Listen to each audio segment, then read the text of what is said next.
మనం చూసినట్లయితే అంబేద్కర్ ఆశయాలతో ముందుకు వెళ్తున్న మా జగనన్న గారు ఎలా సింగిల్ గా సింహం, అదే విధంగా పేదవాళ్ల కోసం కష్టమైన సుఖమైన నేను సింగిల్ గానే వస్తాను అని చెప్పి మా జగనన్న ఎలా ముందుకొచ్చారో అదే విధంగా విజయ్ అన్న కూడా సింగిల్ గానే వచ్చి పార్టీ పెట్టి కొత్త కాలానికే ఇంత గొప్పగా అన్న గెలవడము మాకందరికీ చాలా సంతోషంగా ఉంది. అదేవిధంగా మా వైఎస్ఆర్ తరఫున, వైఎస్ఆర్సీపీ పార్టీ తరఫున మా అన్నదమ్మలు, అక్క చెల్లెమ్మలు, మా అధినేత అయిన జగనన్న గారు అందరము అన్నకి ఆర్థిక శుభాకాంక్షలు తెలియజేస్తున్నాము. విజయన్న గారు కంగ్రాచులేషన్స్. అదేలాగా మీరెప్పుడు పేదలకి మంచి చేసి ఇంకా మంచిగా ముందుకెళ్లాలని మనస్ఫూర్తిగా కోరుకుంటున్నాను. ఎలా అయితే సింహం సింగల్ గా వస్తాడో మా జగనన్న వస్తారు. విజయ్ గారు కూడా సింహం లాగా సింగల్ గా వచ్చారు. Lion is always lion. కాబట్టి తప్పకుండా మన ప్రభుత్వము తొందరలోనే వస్తుంది. జగనన్న గారిని మన ముఖ్యమంత్రి స్థానంలో తొందరలోనే చూస్తామని మనస్ఫూర్తిగా కోరుకుంటూ, తమిళనాడులో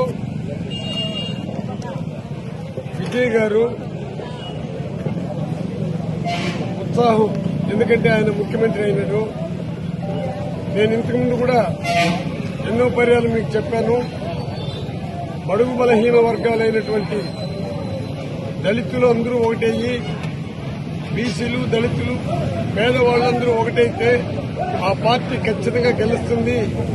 తమిళనాడులో ఒక ఎస్సీ కుటుంబానికి సంబంధించినటువంటి వ్యక్తి వాళ్ళ తండ్రి ఎస్సీగా ఉండి క్రిస్టియన్ గా చేరినారు.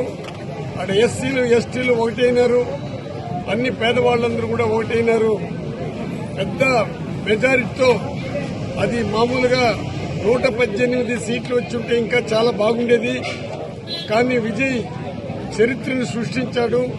తమిళనాడులో దాదాపు 107 సీట్లు రావటం, ముఖ్యమంత్రి అయ్యే పరిస్థితి కూడా తీసుకుని వచ్చినటువంటి విజయ్కి సపోర్ట్ చేసినటువంటి తమిళనాడు ప్రజలందరికీ కూడా నేను ధన్యవాదాలు అర్పించుకుంటున్నాను. ముఖ్యంగా మీకు అందరికీ కూడా తెలుసు, జగన్మోహన్ రెడ్డి గారు తన తమ్ముడు కొడుక్కి అంటే అనిల్ కుమార్ బిడ్డకి పెళ్లికి పోతే ఆ రోజు జగన్మోహన్ రెడ్డి మన విజయ్ గారు మాట్లాడుకున్నారు. ఎందుకు మాట్లాడుతుందంటే జగన్మోహన్ రెడ్డి సింగిల్ గా వస్తాడు, ఎవరితోనో కూటమి ప్రభుత్వాలతో ఏర్పాటు చేసే కార్యక్రమం జగన్మోహన్ రెడ్డి ఎప్పుడు చేయలేదు. ఒంటరి పోరాటంతో వచ్చినాడు. జగనన్నని జైల్లో పెట్టినా 16-17 నెలలు జైల్లో ఉన్నా ప్రజల మన్నను పొందినాడు. ఎన్ని బాధలు వచ్చినా ప్రజల కోసం నిలబడినటువంటి జగన్మోహన్ రెడ్డి గారు ఒకే మాట చెప్పడం కూడా జరిగింది.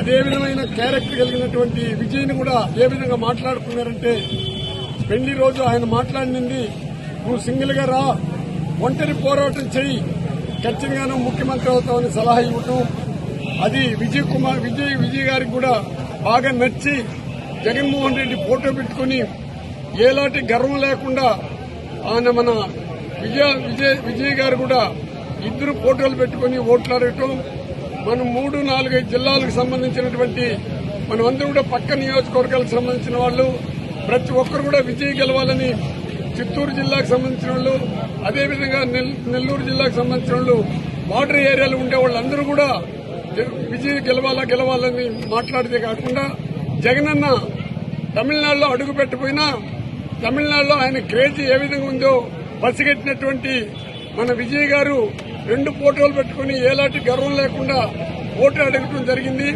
22 సీట్లు ఎక్కడ గానీ మిస్ కాకుండా తెలుగు మాట్లాడే ప్రతి ఒక్కరు కూడా జగనన్న అభిమానులు అందరూ కూడా విజయ్కి సపోర్ట్ చేశారు.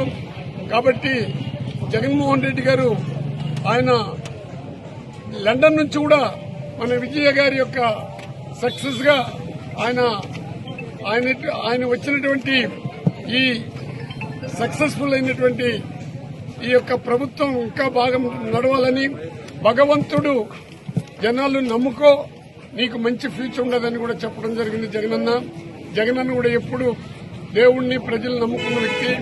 విజయ్ గారికి కూడా నా విజ్ఞప్తి ఏమంటే, నువ్వు మేనిఫెస్టోలో పెట్టినావు. ఆ మేనిఫెస్టోను కూడా తూచా తప్పక, ఎందుకంటే ఎన్టీ రామారావు ఏ విధంగా డబ్బు ఇవ్వకుండా గెలిచాడు ఆ రోజుల్లో, రామారావు పార్టీ ఏ విధంగా పెట్టాడు, రామారావు ఏ విధంగా గెలిచాడు, ఆ పార్టీని తన అల్లుడు ఏ విధంగా ధ్వంసం చేశాడు, ఏ విధంగా వెన్నుపోటు పొడిచాడో మీకు అందరికీ తెలుసు. అదేవిధంగా రామారావు ఏ విధంగా ₹1